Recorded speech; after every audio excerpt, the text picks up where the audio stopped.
Aia ko tau whenga i aho ni ke whawhai ke hei. Ai Kosipeli koe aia koe o ngongo lerei ia. Moe Faa'i Kosipeli aia koe tala noa ia koe o ngongo lerei koe ia.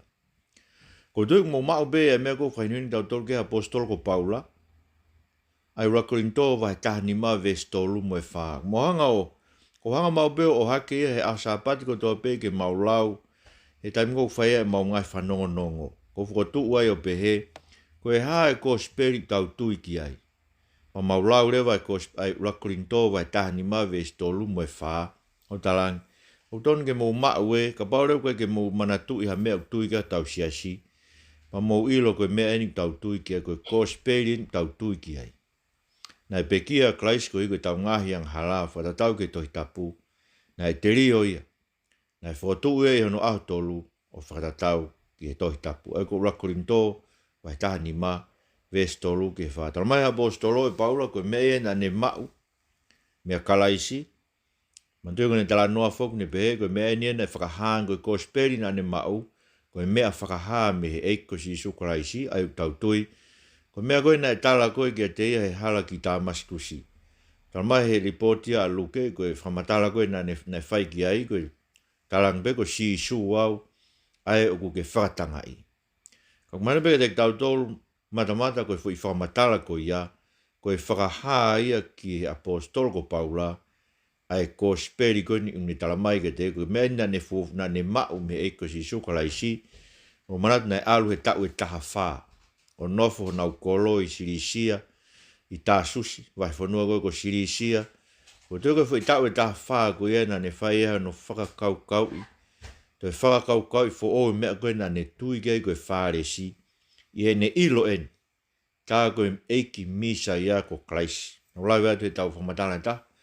E raha ngai mea na e tū kia e apostolo he pehe ko sisu, koho nau misa ia o haasiu. Ko iko ne tau he akau. Ko e utala mai e tohi teu talo no me vai wa tahave si wa tolu.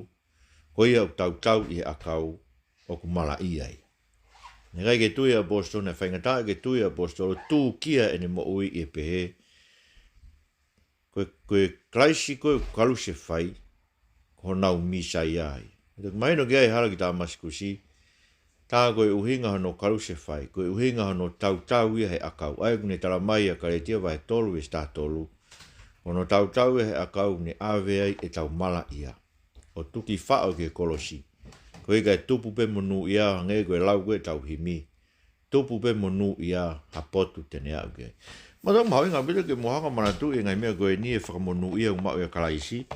Mau lau wholofola whaka aho mau lau maene tohi no mipa. Taha ngai Lesoni whago mau lau tohi no mipa. Kau mau maene ke tala noa koe o pelami mo pelaki. Ene afina maulai wahe ua tolu. O manatu ke hanga e pe laki koe tu i moa pe ia o no i mai a pe lami koe palo fita ia ai otua. Ke hau ne hanga o tala tuki ai kakai ai otua. Pea nai tu o tolu. No whekau ke aluki he. Moe tala pe lami ia. Koe kakai e nia kua whakamonu ia e otua. Hei kai tene lava e ia ke toi whakamala ia. Mea mauinga ke tau ilot. Ko tau whakamono ia koe ko mau i eiko si sukrasi. Manat koe mea koe na tau tānoa kia i koe whakakakato ia i eiko si sukrasi e whakamono ia koe na tala kia e palahame. Ia se nesu ai taha wā vestolu. E monu ia ia te koe e whangai whaahinga ko toa pe. Tala mai baula koe monu ia koe au hau ke te tau tolu. Iono tuki whao e karaisi ho tau mala ia. Mala ia koe tupu mea ātama. Aena whamala ia e mea ko toa pe. Tuki whao i he kolosi e eiko si Isu Kraisi. Kaike, mea ia e mamata ke apostolo koe Kosipeli na oange e eiki ki ai i hala ki tā maskusi. Pea talma e baula ne alu e tau e taha whaa nofo i tā susi. Kolo nau whitu vai whanongo si isia, whalau lau loto ai. Pea toki hau ki Jerusalema. Ne hau ko ia ke whakapapau i pe koe Kosipeli koe na oange ke e eiko si Isu Kraisi. Koe Kosipeli tata. Sabe ka pau motu atu mea. Ko hanga peo hiki tohi he ko tui e hoko pe ni alu. Koe Kosipeli koe nane mau me eiko si Isu Kraisi hala ki tā maskusi. Koe Kosipeli pe na malanga e pita se mis mosione. Aia, ne alatua A paula i ki Jerusalema he aho ko ia o sia tau e taha whaa koe. Ko whafuafua bea na e ului bea paula, mahara bea na e tau peheka bau na e pekia e ko si sukaraisi he tau tolu noa tā sā. Mabe mo maheni me lau taimi koe kā mā me tā sā. Eia koe kā mā, ngā ke moritoni, koe kā mā koe kuonga mua. Pe koe kuonga ki mua ia kalaisi. Hei koe kulau whaparan koe PC. Koe tā sā, koe tau o sisu. E kono winga koe tau wanoa wa tolu eni, koe tau ai bea sisu, koe whakafuafua fokia, na e alo ia sisu he kamataanga, o e lau tau koni ui koe tohi mahina whakaloma. Pea oku kei mo ui bea sisu, ame nau ki lauet ki mua atu, oku ai whakapaparangi koe AD, ka koe AD koe after death, koe fuirea whakalatina koe anno domini. Winga anno domini, koe ihe tau o tau eiki. Aia, koe waiwa maari e pe a historia ki he kuonga mua, kuonga ki mua ia karaisi, mo e tau o sisu karaisi, koe ke whakamahino ke te tau tolu, o ko kei mo ui pe e ko sisu karaisi. Kua toe tu uia koe polopolo e whainga kua mohe, pea koe o kulau e tau ko toa pe, koe tau ia e ko sisu karaisi, koe ngana pe ko no tau ia, ka koe tau ko toa pe u tau ke tau lau, koe tau o ku omi ma tau tolu e sisu karaisi. Koe whainga maari ke tau whakatomala i o tafoki ki ai. Kaike, Kosipeli ne alo paula o whiwhiri ki ai, pe hau mai ki Jerusalema, e kau taki o siasi e ahko ia, ko pita, se misi koe toko wasi sukaraisi, e smate fuka se misi a koe toko wasi o ne, taim koe ni. Pe mo pita, se misi mo si o ne. Ai koe tau e taha whaa koe, o whakavuavua bea wina e pekia si isu he tau tolu noa tāsa, tau tolu noa tāsa. Aina kamata ne ngawe whakamisnare, ka ngawe whakawhiwheka tau ua fitu tāsa. Koe whakafuafua koe ia koe hui he nai alo e sisu i he kuonga he lota koe lahi. Nā toki pekia a he lota koe lahi i he tau whā kā mā. Aia ukia i ki hui whiharaka ke tau e whā e lau tau koe ni tau whai, ka neo ngoia. Koe tau rewa sisu kraisi, aina e tau tolu a sisu kraisi ia, pe toki kamata, ai lau tau koe ni tau e koe lau tau whakaloma. Aia, talamai e luke vahe tolu ke te tau tolu, nai tau tolu noa si isu e ne kamata ngāwe, mai no rewa koe whafuafua ia, koe tau ua fitu ia. Tāsa, ko ngā koe no tau tolu. Tau e tolu e ne ngāwe, talamai e tohi Kosipeli a sione, nai tua tolu e ne alot ki Jerusalema, i e Pasova e tolu, koe Kosipeli pe a sione, talamai ke te tau tolu, nai tua tolu e haere si isu ki Jerusalema, e koe ui nane kātoanga e Pasova, koe kātoanga whakatau ia o ha Israeli.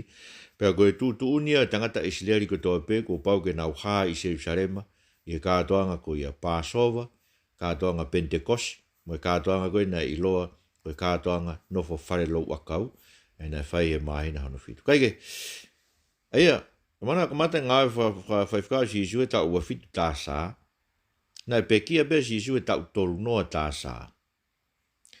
Na e ului pia paula he tau tolu taha tāsa. Ai nai kaike fupeheke wā mama o whau.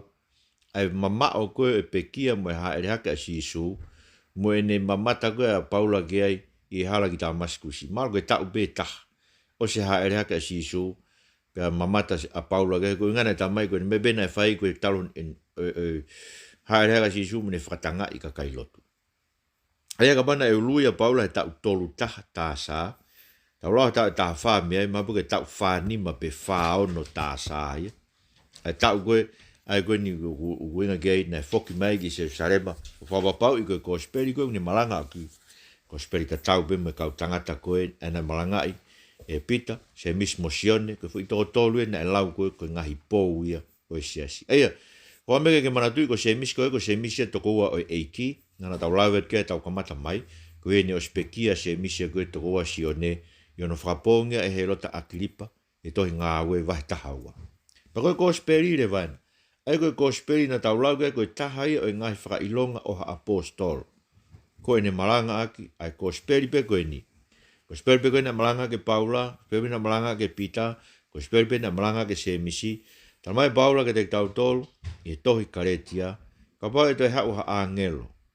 Pe ha taha, pe na mo ha apostolo, pe na mo Paula pe. Ke hawa tama Kosipeli kehe, ke hoko, koe malaia. E si ngai toko ko whambe ke tau whakatoangi tau tolu, koe hui koe ke whakapapau i o tau malanga ke Kosipeli koe ni. Koe Kosipeli e. E pe kia klais koe ke tau ngahi ang hala. Wai tau ke tohi tapu. Pea nai te rio ia. Pea nai whakotu ia e no aho tolu. Whai tau ke tohi tapu. Aia, ko hono mahu inga o mea koe ni. Ke pate ke sio ki ai. Koe Kosipeli ia koe ongo le rei o ngā ue nai whai e otua. Maa tau tolu. O ikai te tau kau ki ai. Ega tue ai atu. Koe ongo le rei, koe ongo, o ngā ue nai whai e he otua maa tau tolu. Ke tau mo ui ai. O ikai te tau kau ki tau tolu he fui ngā ue koe ia. Me pango e hani ku lahi peho no, mahalpeu tau alalpe tau, e tau anga koe tau whakamamafa koe he siasi, ke whai o ngai whatongia siasi, pe mo rio e misinare, mo ngai mea pehe. E alalpe ia o hange pehe ke kakai, o whakamo ui ki tau tolu, he tau ngahi ngāwe.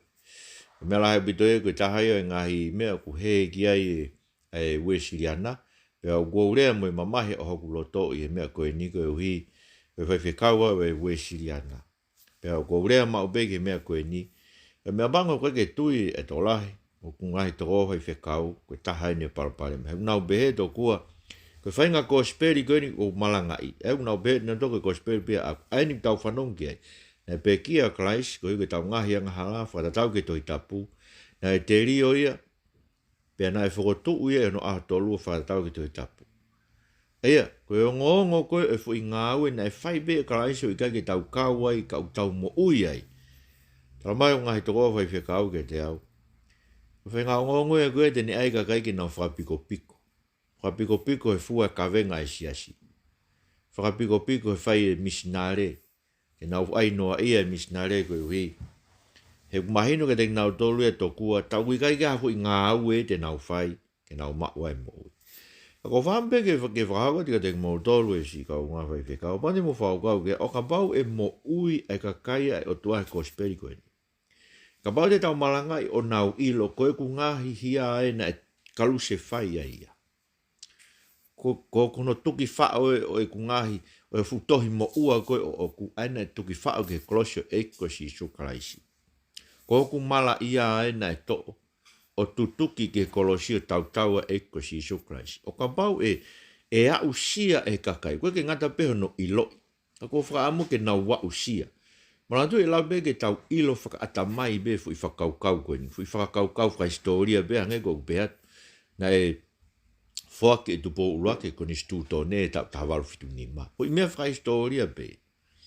Kai kia ne kaunga ana ke te tau. Ka pate tau wa usia e fui mea kuia. Tau wa usia e tau ataina, tau fie e tau ataina o i koni stuto ne kuia. Tau ongo i o tau monu ia i tonga. Koe ue na ia e koni stuto ne na e fatu o makatuunga i he tohi tapu ke tau tauhi ai sāpate ke taengata. Sia?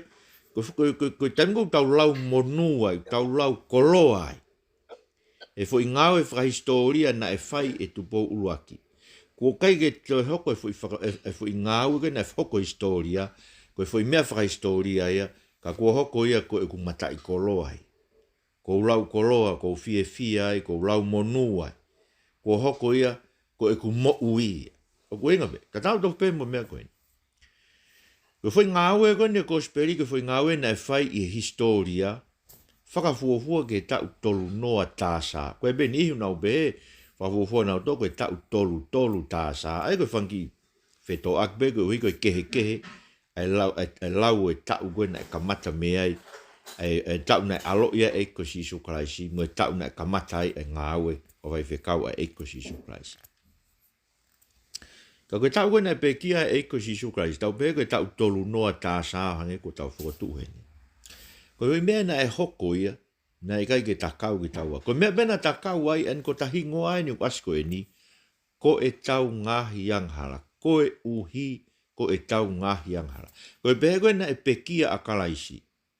Koe fo i ngāu e, koe fo i mea na e hoko historia, hange be koe pehe, na e whoaki, ai konistu tone, he tau taha walu whitningo, na e pe kia a kalaisi. Koe mea na e hoko historia.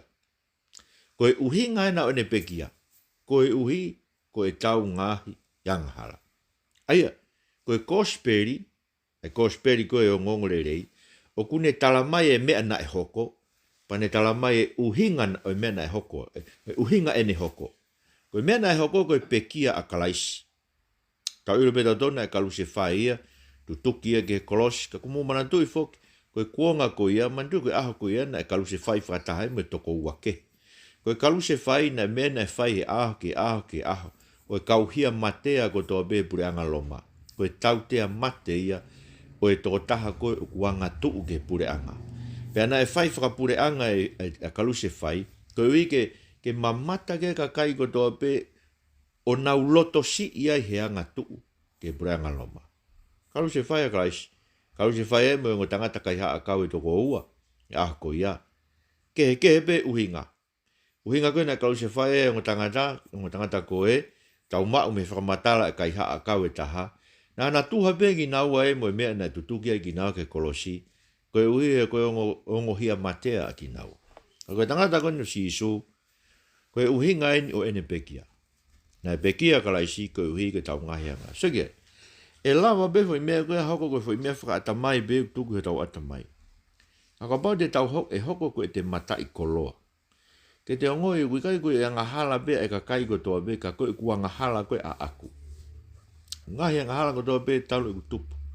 Tai milahi koe ke tau whahanga tau tau whakatonga i koe kau ngahala ki tau tau. He tau sio, tau hanga mau be tau tau lia o lolomi e tau. Wea lawa e same tolu ono, hanga e moritoni o ririu e same tolu ono pane be, o kia e skaina o mau lao, o kunofo mau be ia, i he mata koe o e angahala. Aia koe sio koe e angahala ia, pe moritoni, o koe skaina o mau lao, koe skaina o ngafu konga ao. Pa koe skaina fo koe konga ao tataki, ai wanga koe skaina koe nen tataki ola haa isleri. Aia upehe koe ngawe skaina o mau lao, ko ne hau be koe tau ngahi angala kamati ki tau sio ke pahala me skaina koe au mimi o ia ke tau sio le rei be ki tau tolu ke tau ngahi angala. O tau labe tau tolu o whakatonuhia e te ita, whakatonuhia e te loi, whakatonuhia e te reata e tau, whakatonuhia e te whehia. O lawa be ki tau tolu e skaina mau lao o mimi o be tau whaikovi ke tau sio le rei be ki tau tolu ki ai kai ikai ke tau sio kovi ki ai ko hika tau whatamara. Aia. Ko mea koe tau ngahi anga hala na pekia e ko sisu klaisi. O no mo bea whakaukau e kau tangata. Tala noa koe whiwhine whi awako na hau. Ia luke wahe fitu ge sisu. Mandu e whare o Saimone. Saimone koe whare si na whawhi a sisu ge alo kai ai. Pea ala tiu sio siofi e Saimone. Ka si hau e whiwhine koe ia tu o tangi. Ia no wae. Faa'i ne lolo. Pea ne hanga o pani ake wa e iko si sukraisi pea tangi hol ako no lo ulu. Pea hanga si sufai si suki fui talanoa mo mea ipe, ka koe uhinga ki fui talanoa. Ko ia koe o kusi isi ene hono whakamore more i, e si ipe ene ofa ana ki he eiki. Ko ia une ilo ulahi ai mea na whakamore more i ene mo ui. E la, ene ofa ki he eiki. Pa mo seke keke, ko Saimone, na nofo ia sivi e eiki. Ko si vefine koe, na hau ia whaitea te wae o eiki, o tangi ai he ne fie ma, ke whapapau ku whamoremore ene ngahi anghara. Ko osi e pō ko ia bena e alu ku whamoremore ene ngahi anghara. No pe Saimone ia, ko ia ko tangata whaaresi, na whalala beia ki ni tauhi e lao, whalala beia ki ni maa onioni, ko tangata whaaresi ia, ko hinga whaaresi, ko gai kua wahe. Whalala beia Saimone ngai mea, ngai mea ko ulau kia paula koe whipai vai tolu, koe ngai mea ia, koe sino. Koe sige, koe uhinga e Kosipeli, koe ngongo e Kosipeli, koe ngāwe na whai Jesu Christ, o ikai te tau kaunga. Ko tau kaunga ki ai, ko e ku ngāhi anga halai, na e kaluse whai ai ia. Koe taimiko tau koloa ia ake, tau koloa ia, hoi mea koe ni kua hoko e mea koe ia, koe mea tau tau. Sai, ko hanga mau mea furihe ki foi mea koe ni, koe ki foi iongongo koe ni, koe ki foi iongongo ia, ke tau teu aki ki he tau mate. Koe ui e ko uongo i, koe taha ngai paraparema o si tau ngāwe koe ni o kufai koe he siasi. O te kake tau lawa ange ki he kakai ai ilo pau o ka pau te ke mate i he ahon, te ke alu ki he van. Pea ko ilo ke mea ko ngari mālohi e tui e katolika. Ko mea po ngari mālohi e tui e katolika, ko e uhi he kuhanga he katolika ia talaange ke si kakai o si, ka pau te ke mate. Ta tau wepo ke haho mea au na e whai he mo ui. Te mauhanga e mautolu e si o whakahu koe ki he vani. Mo mea ko mea hoko koe, aho ko pekia e kapate mo ke putu koe katolika. Tuk maini ka teo ko alu ke, mea whakai ke katolika na e whai. Maini ka teo koe nau mea whai, koe nau ki mea koe i sushi ka po koe ha. Ka koe incense, koe i sesi. Ai koe nau ki mama ki mea koku lululu pe he, koe uhi ke whakakohu. Pakuare me nau papitaiso, koe papitaiso ia kau mate. Pakuare me nau kupu i lotu, o sea koe no mau koe no whakatoka i mate, ai unau pe he, ke tawange mo Sisu, mo Sesu, Kristo, mo Aselo, mo haa maa oni, ke na womi o tataki koe ke mo uita e ngata. Aia, o ngoi koe uhinga be ko tau foke kakai koe o mai me katolika ke wesiriana mo tau ngahi lotu, nau fok pe ke katolika he wawet nau mate, he unau ngoi ulawa he katolika ia o ange ka tek nau tolu, ai ilo pau te nau woki he vani he hanga e siasi ia, whakahu ki nau toke mo uita e ngata. Mo mea i beu kai mo onia. Koe ke lawa e siasia ke whakahu atah ke mo uita e ngata. Koe whakahu ke mo uita e ngata, koe ko si Isu Kraisi peu. Amen, ka pate mo sio peke. Ki whamatara koe ia, i sione mai tolu, ves taha o no. Tui piki tai kia te au. Tene maa e mo uita e ngata, he kai ke au hai, tene maa ai mo uita e ngata. Ka kohanga li riu e Kosipeli, koe tau Kosipeli, koe tefto i mea e tene o mai ai ilo pau koe, ke tek tau tolu, o he vani mo uita e ngata. E ka pate ke whakau ke. Ko furi peki mea pehen. Koe hae ku o wau teu ke e kumate. Koe kui o wau o pehen. Ai ko ki talaloto pe ako makatunga e Kosipeli. Na e pekia a karais, koe uhi koe ngahi ang hala. Pea na e teri o ia. Koe uhi ke mate ai hoku tangata motua. Tanu ai hoku atama motua. Pea whakatoe tu uia. Koe uhi ke whakafo owai e ku mo ui. O amanaki ke mo ui ta e ngata. Pea mo e toe tu o sino. Ko mnaki pe maini ka te motoro koe amanaki a Kristiane koe ko he vani pe pea ngata. Iyo kumon te tau woki he vani. Tal mai apostolo ko Paulana tau lau kea he wike ko osi. Kauka pekia. Te tuku forawa to no nofu mo eiki. Monia. Kauka pekia. To o hoku apiki ao ke sino. Kai ai hoku apiki ao. Koe ke te aha peheia ko mateo po te ala moho i whaitoka tāri aha nge koe lau e aho fitu me ngai siasi ko ia tokua ko ala moho pēr tāri ke toka haere masi Isu Kraisi pa toka whakaaki au mora ke mama o tau toki hewan ka uku ikai koe ngata anga ia e mo ui e Kristiani e whakatoe tuu ki tau tolo o me tau sino toe tuu whakalau maari e sino ta e wha mate aina tau lau ke hui kua osi ko hei ke tau nofo aki i he whanua fo ou koe mo e langi fo ou teu e ki ma ki tau tolu e seu sare ma fo. Aia, ko whambe lava ke hanga o ai pehe. Koe ki o wau teu koe Kosipeli pe. U hoko pe koe tau o wau teu ia ki he tau mate. Pempe na mo kainga lotu.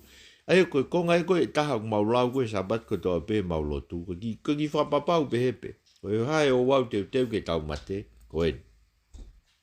Ne pekia Kraisi koe ngahi anga hala. Te rio e ke tanua e tangata motua. Whakatoe tu ue ke uwhaya ka mo ui o fo'o. A manaki ke mo ui ta ngata. Pea mo e toe tu ue sino. So, pai ngofua pe. Koe uhi ke mahino ke te tautol koe uhi ngai e pekia kalaisi. Koe uhi ngai pekia kalaisi koe ke tau ngahi ang hara. Ngai ke mena lawi ke uko osi. Koe taim ko o tu nuku mai mate uko ilo pe e au koe uhi ke whamatala ka e toi tapu. Rakurinto vai tahani maa me ngai kongo ia. Koe mea koe whekuki mo e kakai, he ofi e nau mate, koe mea koe whekuki mo e kakai, koe nau ngahi ang hala. Pe e whe e nau ngahi ang hala. Aia, koe mena hanga mena uwhamatalat koe he wike ko osi, koe tokoni le rei taha pe te ke whai ki ha taha uofiofi ke mate, ko hanga talaange ki ai, ko ave e si Isu hohia. Nai pe kia Kraisi ko hiko ngahi ang hala. Ka ke taha toi mea, osi whainga maari e koe ke toi mui fo ou me whainga i mea pehe. Tuke ka pau nei mo ui pehe ia.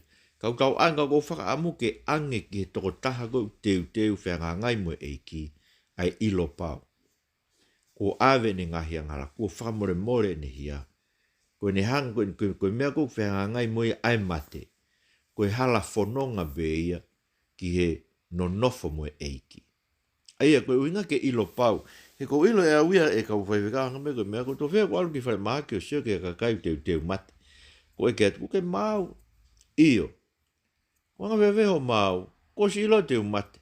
Aia wea kakai unau ilo na to te nau mate. Kau koe ke nau ilo na to pe koe nau alu ki whea. Ko uhinga be nau behe mau. Nau ilo koe te nau mate. Kau tonu ke tau anga nau tolo e Kosipeli. Ko mea be ta te tau lawa whapapaui. Te tau o ki he wani. Si ka ainga mo ngai toko, ko amnak pe o ke kau he ilo pau ko eni. O ke ni ihi unau be to koe nau tolo he kaipe lava e ataha ke ne ilo pau. Te toki mate pe ko apa toki talamai e eiki. Ko whao ko amnak pe ui kai te ke kau ai. Ko e uhi he ko talamai pe eiki ke te tau he ngahi pot frofora ke nau lada e nation tol taha no mo mea pe mo tol. Kau koe ngai pot frofora ke, hanga sione wahe tolu ves tolu o no, ko e tui pi tai ke o tua, tene mai mo i ta ngata he ko ia kui kai tui no fo ma ube ho hawe o tua iai sione wahe o no ves fa fitu ko kwawe ko talatu ko ia o ku tui pi tai ke te au me mai mo i ta ngata aia o os mahino ke te tau tolu ia ko il ko mai mo i ta ngata ko i magatunga tau ngau ko i magatunga ia tau hame au ta tau ma oni on o ko magatunga e ku ilo pau ko mai mo i ta ngata ko uhi ko pekia akalaisi ko uhi ko ngahi ang hala whakatatau ke toi tapu pea na e te rio ia tanua he watama motua pea na e whakotu ia no ahtolu whakatatau ke toi tapu so ko e o ngongo le ia o e Kosipeli sai ko mea leo ko whamu ke tau hoko ki ai o wanga whewhe rewa e whekau aki ai Kosipeli ko e ni mo e Faa'i Kosipeli. Wanga whewhe kau aki ai Kosipeli ko e ni, mo e Faa'i Kosipeli, a mātiu, maake, luke mosioni. Uge ni ihi fo unau pehe kau ako e ni, koe tohi Kosipeli a maake na e fuafua tohi, pea koe uhi e nou ia. Pea tokua koe uhinga mea na e fatua e Kosipeli a mātiu, mo e Kosipeli a luke, koe uhi ke nahanga toe whamatala di rei yangi, ai ngai mena i kai kau he whamatala koe a maake. Ka kau pēo he tui whakataha pēo mo e kau tangata lahe lo tuki mua pēsa, sangata o Kostino mo ki nau tolu. Koe Kosipeli pēo mātiu na e fuafua fatu. Koe Kosipeli pēo mātiu. Tok fatu ki mua e Kosipeli a maake, pēo moluke, pēo tok hokasioni. O koe pēo mo e ku whakaukau he tahi ta whaketaha te tau lau pēo pehe, na e ulaki fatu e Kosipeli a asione. Malbe la bege mo whakaukan mana o aia te hui kuosi. E laki fatu e Kosipeli asione, me whakaukau le vaifu i toko tolu ko e, ke nau fatu e nau ngahi Kosipeli, koe uhi he lahe ngai mea koe alo i o sisu, me ngai mea be whakate fito e Kosipeli asione, i ngai whaiako a sisu. Tau te fito ke ngai whaiako a sisu, i he pōho no lava ki i. Hangarea vai kau tama koe ia, o fatu e nau Kosipeli, ke ne whakamatala mo ui a sisu, ne whanonga i kāreri o alu au ke pōko no lava ki i, ae na es whamatala mai sione. Nako no hingai wake nau toi whamatala lahi ai ki nau tolu, ki ha ngahi ako naki a sisu na e whai he pōho no lava ki i, ko e na e fatu e nau ngahi Kosipeli e tolu a nau tolu, o kuosi fatu e Kosipeli a sione.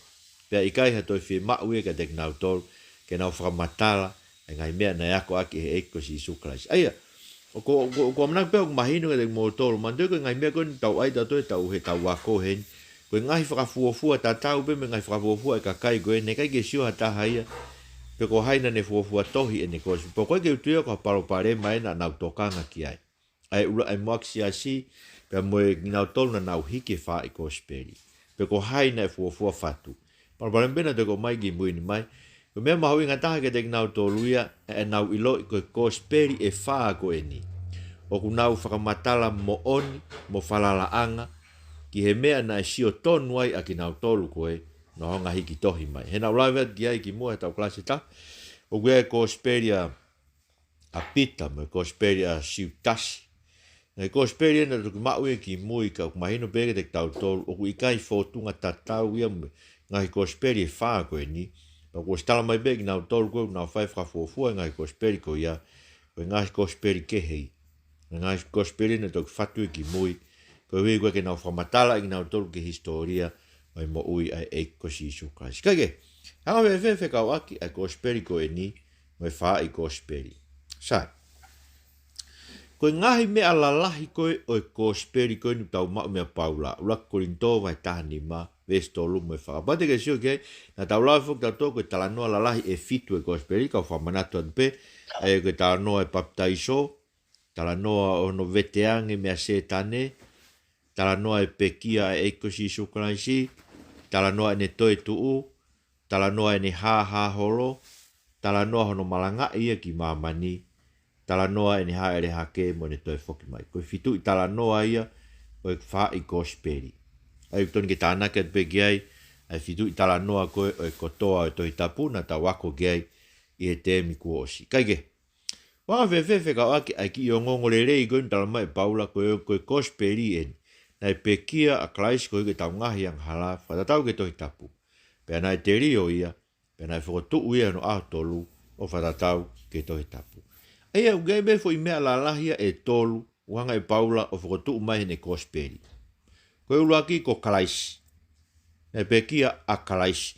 Mandui ko kalaisi koe hingoa whakaiku ia sisu, ke tau pe ka pate ke kumi he tohi telefoni, o kumi he kalaisi, mau ai ko sisu kalaisi ko no hingoa whakaiku. Koe whakaiku ia kalaisi. Koe whakaiku ia sisu. Ko hono laka ngai. Eia wanga koe tau pe ko tupo wono koe tui. Ko kingi tupo wono. Koe to ilo leibe tato koe kingi, o koe ko ngai hingoa tupo wono, koe lakanga ia o tupo wono. Ko amnak be mo ma o me gani ko fafanong mo be fa sakal meni ti ke lau be ni ko king sias tupo wono. Kana as fa tonton mai me palasi he ki mo at be nia ke tawilo i koe ga siaosi ai sto he tu ia koe ni siaosi. Ko king tupo wono be. Kaike.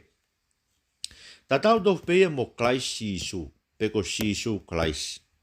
Koe kalaisi ko no lakanga ia. Na tau lawe ki ai, he tau kamata mai he tau laki Lesoni, koe kalaisi koe fuirea whakakarisi. Koe fuirea whakahepe lu koe misaia, masiach, fuirea whakahepe lu ia. Masiach, kono uhinga masiach misaia, koe toko taku o pani. Koe pani ai o tua. Sai, banau whamatala ke te mautolo ai ka ainga neongo whaahanga he kakai o wharea tau kau he pani ai o tua. Ka ko whaambe ke whamala ala, mahalo pe koe uhinga bea nau tolu e ko nuri whakinima ki tau tolu, ko tau ngahi lakanga whawhai kau. Kono whakarea koe o e tau ngā ue e whamatala a paula, koe kau se tuata ki tau tolu e Kosipeli, pe koe kau whai kau ki tau tolu e misteri o kalaisi. Whamatala koe e paula koe hono lakanga whai kau i e Kosipeli. Pe koe kau whai kau beia, ngai koe na kulawe ke ane nai ura ki mote wahe tolu, ka ea hataha kuiwiri ki whaiwhikau pure, o ne whainga ki hangāwe o kulere. Kaike, koe kalaisi, koe mea lalahi pe tolu ase ki e Kosipeli kuni mulawe paula. Koe kalaisi, koe pekia moe te rio ai kalaisi, pea moe toi tuu ai kalaisi. Koe mea pe tolu. Anga whewhere o whekake koe mea tolu koe ia, ta mo fi talanoa e fitu koe, ana tau tānoa koe fitu talanoa ia e Kosipeli. Paku tau ora whani ke tau ki whakaiki ki ange, paku tui koe tau toinga koe ni o e tau wako, te tau nofo he Kosipeli a Mātiu he ahoni, koe wiki kahau te tau hiki ke Kosipeli a Maake, paku maa tau taim whanga maarie, te tau shokaluke, pea wiki hoko mairewa te tau sio ke Kosipeli a Sioni. Aia, kou whenga pe ke tau whakaiki, te ria nā osi e tau talanoa ke Faa'i Kosipeli, u te kai peke tau ilo tatu pe koe hākua ai kano tohi. O e whakamatala ai Faa'i Kosipeli. Aia, koe tau whengan ki whakawhekau ake Kosipeli a paula, na tamai paula, koe Kosipeli tatau bena ne malanga aki. Koe Kosipeli na malanga ake se misi, mo pita, mo sione. Ka paure wako ia, tau toton ke ia ngahi elemeniti tatau pe. I e Kosipeli koe ni talamai paula koe Kosipeli ko klaisna e pekia koe tau ngahi ang hala. Whatatau ke tohi tapu. Te rio ia, te whakatoi tui ono ahtolu, whatatau ke tohi tapu. Koe hui koe tatau e nau Kosipeli. O tau amanaki e mau e elemeniti e tolu koe ni o Kosipeli tala mai paula. Ai kakato e tala noa e fitu koe ni. Fitu i tala noa koe na tau mau mea pita. He whare o kori niusi. Aia, paula mo pita. Maui ngai ngo tangata koe mo mea ibe. Ko pita na e tuku gei e whaka evangelio i o kausiu. Ai haa kamu. Ko paula na e tuku gei e whaka evangelio i o haa sentaire. Kane o ngoia. Koe ave o e lotu ki e sentaire. Ko pita na e alo ave. Whare o kori niusi. Pea toki hoko atu e paula ia. Ai ngāwe koe na e whai e pita. Na kamatai e pita. Sai, koe vere menite tolu koe kalaisi. Pe kia mo e te rio a kalaisi. Mo e toi tu a kalaisi. Sai, koe bonde tau sio pe ki me ki kong koe kalaisi. Pa tau sio rewa koe kalaisi. Koe fui tala noa e fitu koe o Kosipeli. Koe fui tala noa uluaki moe ua. O tau mua e ngo fui tala noa e tala noa e papitaiso ko sisu. Mo e tala noa e veteange koe e sisu ki tau tolu e kakai mea setane. Tau mua e ngo fui tala noa koe ia kene whakamatala i koe kalaisi e. Kene hang o whaka ulu ngā i ke te tau tolu. Ai ka pote pe koe hae kalaisi. Hangarewa he ka whau Kosipeli. I he ongo fui tala noa koe papitaiso sisu. Ai pote tau sio ka mātiu hanga poni. Mātiu vahe rakia ke vahe tolu. Pea mo mātiu vahe whā ke vahe wanoa. Ni hanga he fui tala noa kātoa koe vahe uraki ke vahe wanoa mātiu. Koe tala noa ia o e kalaisi. Ka oku nofoloto ai. Ai ongo tala noa lalahi e ua koe o e Kosipeli na tau lawe ki ai. Ai papitaiso o si isu ia sione. Pea mono veteange e si isu e kakai mea setane. Ko mnak pe mahino pe umeke. Sai, koe tamu ne papitaiso a si isu koe e kalaisi koe ia mātiu. Oku mahino bete ki te tau tolo na whaolu ngā ngai. Te uki lawe atu ki he ngahi Kosipeli e Faa'i, he ko nau ngahi, mandu ki nou pe ngahi vai na tau lawe o pe he, koe papitaiso koe o si isu, koe tala noa e papitaiso koe si isu, ia mātiu, ko mātiu vai uraki vai tolu. Koe ne au koe ka maake, ko maake vai uruaki pe ia, vesi uruaki pe ia, ki he vesi taha tolu. Pea ngatai. Koe ne au koe kia luke, ko luke vai uruaki, ki vai tolu. Pea ko sione vai uruaki pe ia. Koe koe tala noa pe ia e papitaiso koe o si isu. Ai te tau lawa ki whamābo po heni. Ai whakaulu ngā i koe o si isu. Ai koe tau pe koe whakaulu ngā i o si isu, tau uhinga. Ko hai a si isu, koe hae ne ngāwe o kuwhai. Koe hae ngāwe e kalaisi o ku whakasino mai i e eiko si isu kalaisi o tau ilo ai. Koe kalaisi. Na tau lawe wiko o si ki no whakakato e si isu kalaisi. Ai ngai tala ofa o doa be, ngai paramesko doa be o tua me toi whakamotua. Sai, ka mai tau ki isio be i he tala noa e papitaiso i a mātiu, maake, luke sione, ke tau sio ke ngahi ki hono whakalunga ngai o si isu, pe aku erewa ngai whai kehe. Ko tau mos whanongo be, tala mai e kau wako matao tau tō kua ko mātiu e na e whatu e ko hui koe kau siu, ko maake na e whatu e ko hui koe kau sentaire i loma. Ko luke na e whatu ia koe uhi koe awe lotu ke sentaire ko toa pepa ko sione na e whatu ia koe uhi koe mana e ngā whainga tui hala si a si koe awhainga me. Ka koe ke utui koe whainga whakafuafua koe ia o tau mao o koe ke tau mao totu e mōni koe tau lai tohe koe whanongi.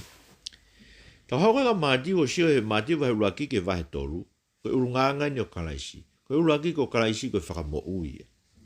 Ko hinga no whakaingoa koe ko si isu mātiu wahe uraki vesi wataha. Tange ke te whanau i ha foha. Pe te ke whakaingoa ia ko si isu. Koe uhi, ke ne whakahawhio no kakai, me nau ngahi anga. Ai koe whakamo ui ia. Tau eki mea ke vesi ua tolu ko mātiu vai uraki, ko kalaisi, ko Immanuela ia, ko otua oku ia te ki tau tolu. Pe ko oku ia te ki tau tolu. Ai mai no mea koe whakamo ui ka koe otua ia. Hiki mea ke wahe ua ke he aahi mea koe kaumaki, na eo me kaumaki o kumi ki he tui o haasiu. Pea eke koe he lota koe ke kau skala ipe me kau matao to hitapu, na hangarewa o mai ki botfolofola koe ia maika o kune peheai, e tupu hake me haasiuta i Peterihema, hataki o kakai ai o tua koe tauhi sipi. Ai mai no bito be ko hau e kau ai mai no te tau tol ko sisu ko tui tau hisipi ai otua ki ono kakai. Mantu ko lakanga tau hisipi I foka motoa ko lakanga yo e tui. Kono hinga ko pe ko te vita ko tau hi a Jehova. Na tau hisipi a te vita. Pe hanga he otua uia ko tau hisipi ono kakai. Iskeri vai tolu fa tala no ai ki he veu ki he otua e ha tau hisipi ko isleri ko uhi ko nau kai ke nau whai o nau whatongia whakatau sipi koe uhinga ke haa tu I ko isleri o nau tōna e whakamala ia e whanua. Ka koe tu I tau hisipi en, ai mahinu ka te tau tō me tānoa whakamotua, ka hoko mai tu I tau hisipi koe koe tu I maa oni ia, e monu ia ka kai ai otua.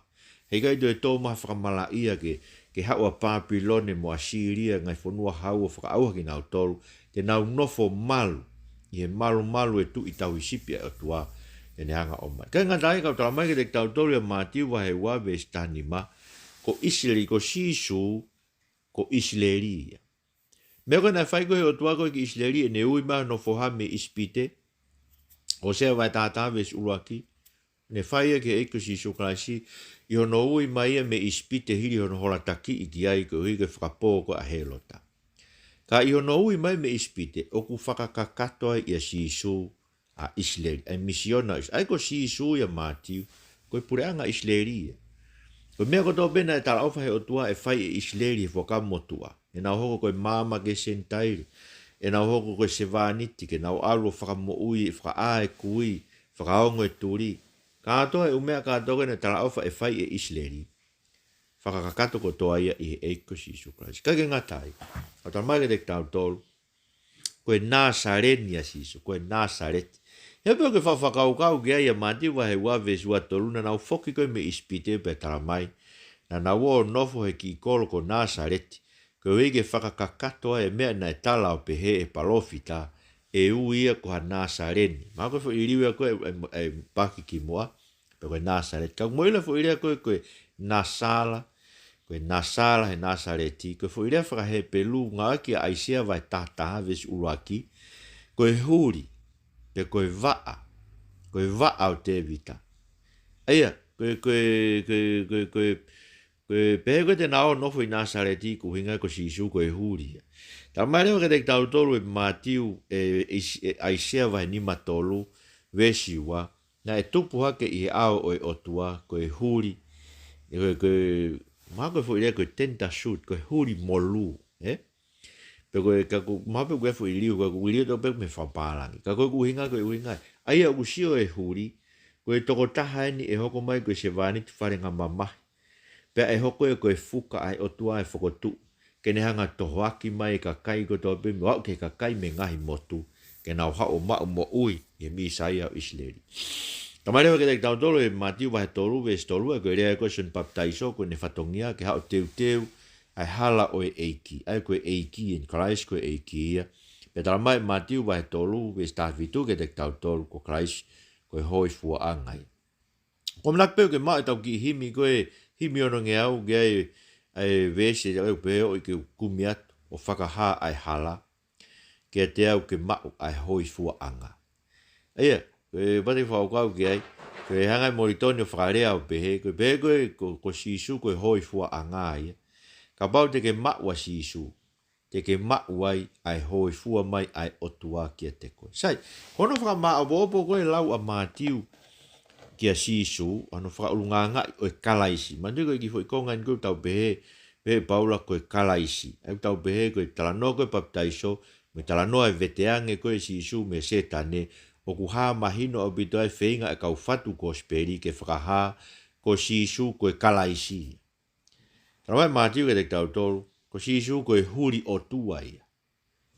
Koe tu I tau hisipi. Koe huri o tua ia, maari au te whakaukau kuia. Neongo koe huri koe whakarea ni whekau ake mo te vita. Ka koe huri a me o tua.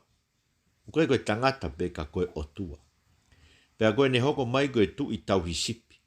Koe uhi, ke whakatafe mai monu, ai monu ia whaka e palahame, ki ha Isleri. Kono uhinga ko kamata o behe, ko si stoi hoko no Sisu Christ, ko hako o Abrahame, e hako David, ko hako Abrahame.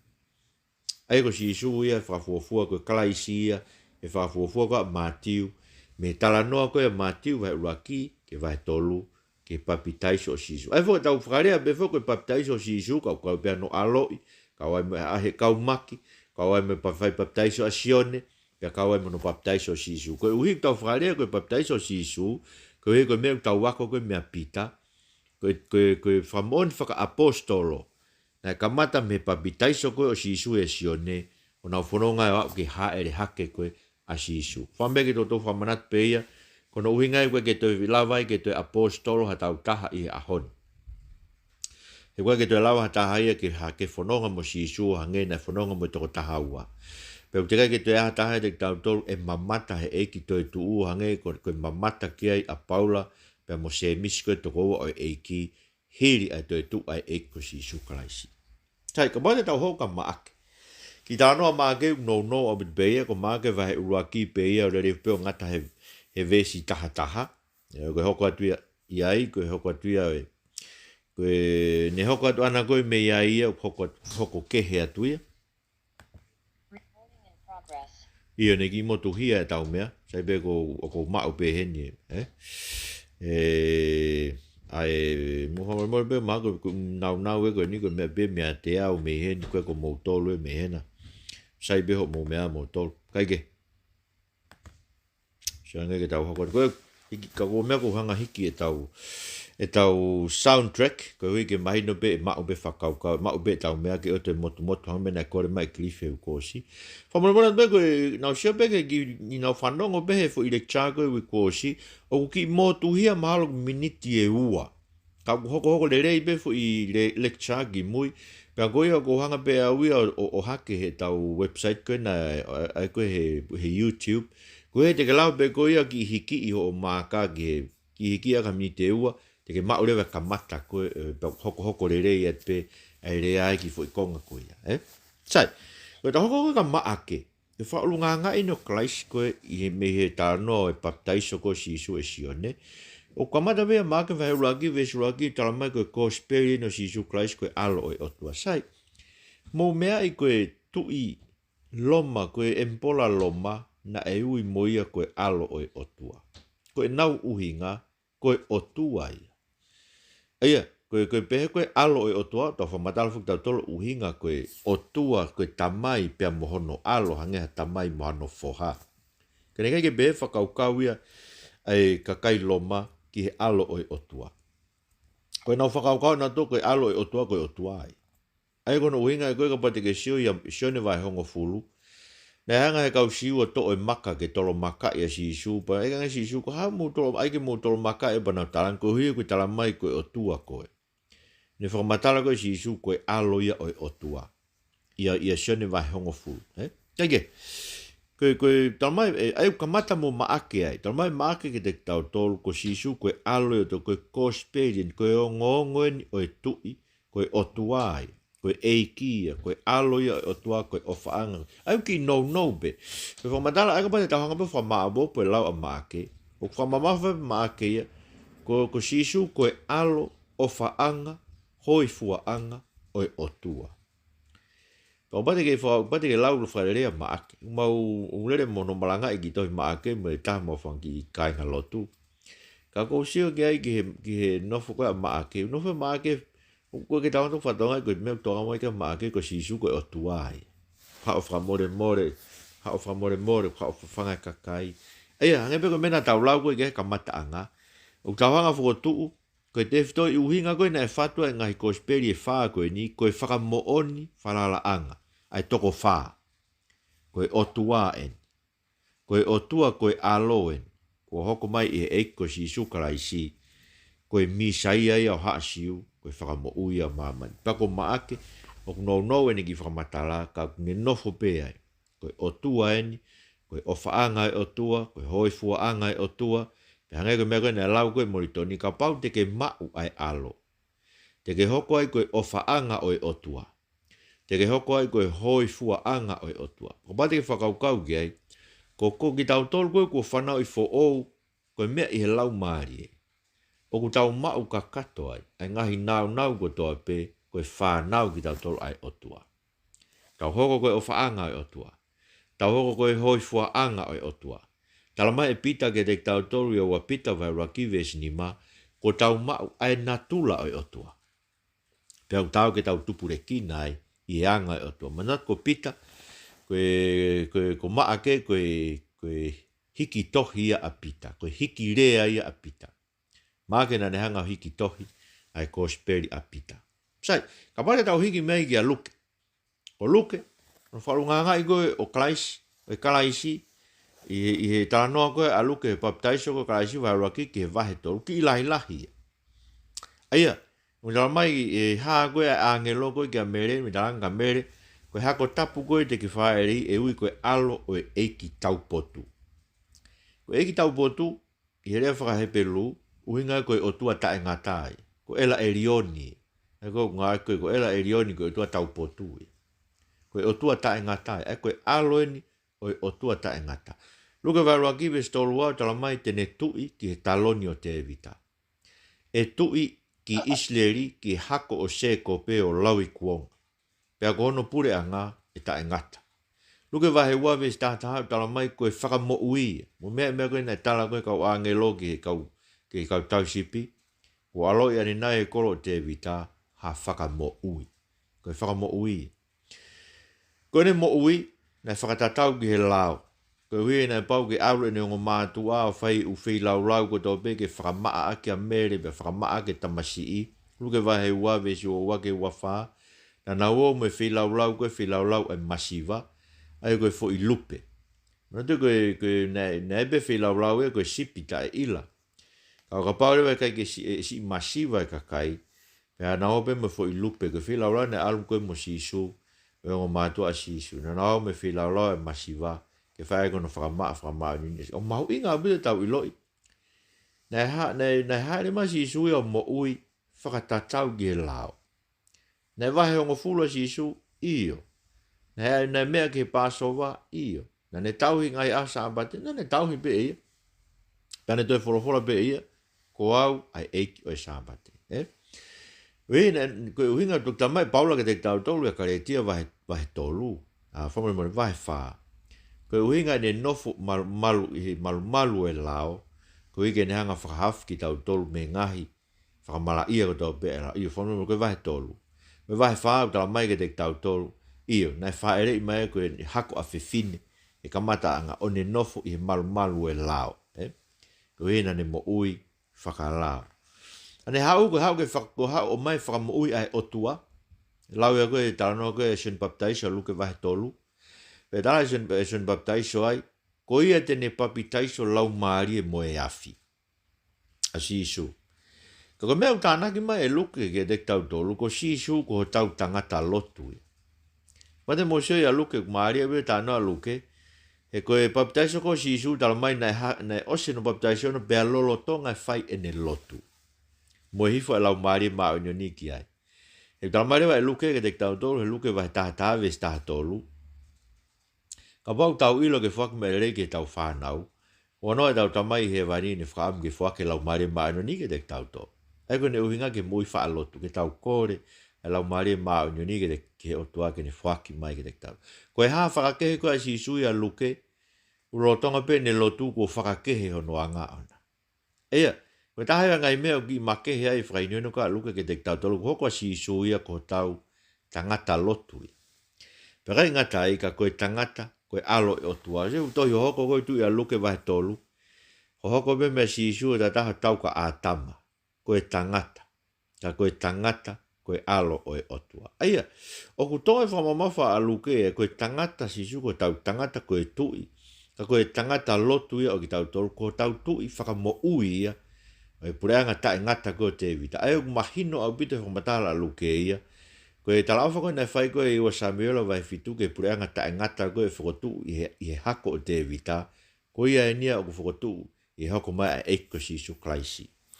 Ina ngalo pe o tuahi wika hau te tau sio kia ki whamatala whaiki kia nge whamatala a luke. Sai, koe tānoa rewa sione. Tamai koe sione rewa whakalunganga ia ki tau koe... Muka andak pe koe hoko pe mea. Kau sai pe. Koe tānoa koe sione. Uneanga whainu hino ki tau tolu, tala mai ke te tau tolu, ai mahina o bit,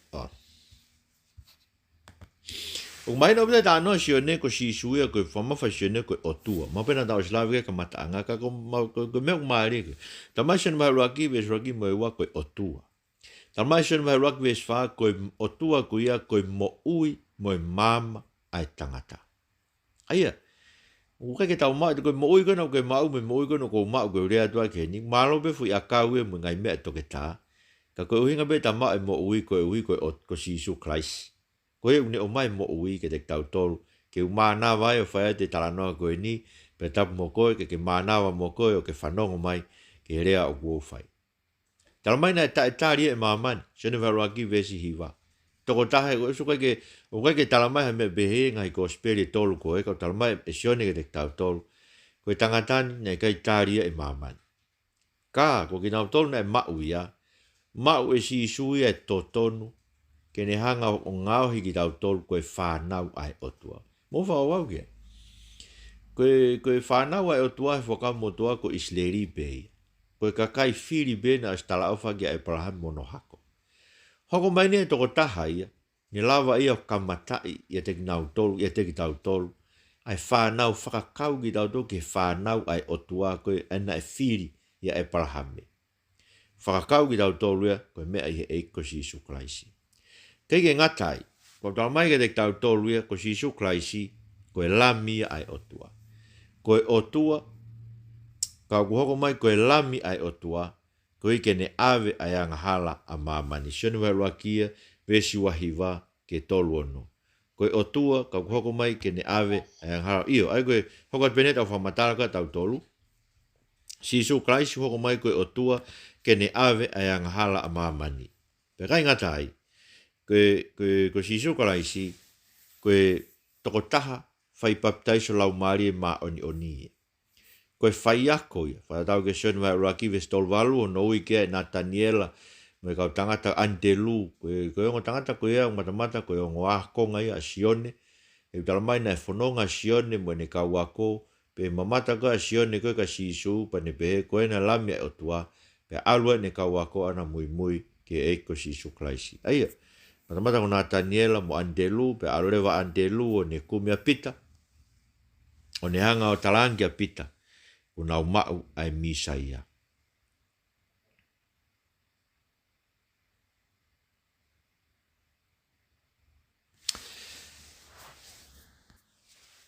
Eia, kapate tau whamaa bobo ak be mo kandak, kapate tau whamaa bobo ak be mo kandak pe ki motu atu e ko mea. Ko saibe te koin ko sanga pe o hiki, ko spen ko hanga o whengai ki upload pe foi soundtrack koin e tau mea ko kapate ki tok fi whanonga pa whanonga. Kapate tau whamaa bobo pe tau whaosa ak pe ta ano ko ia sione.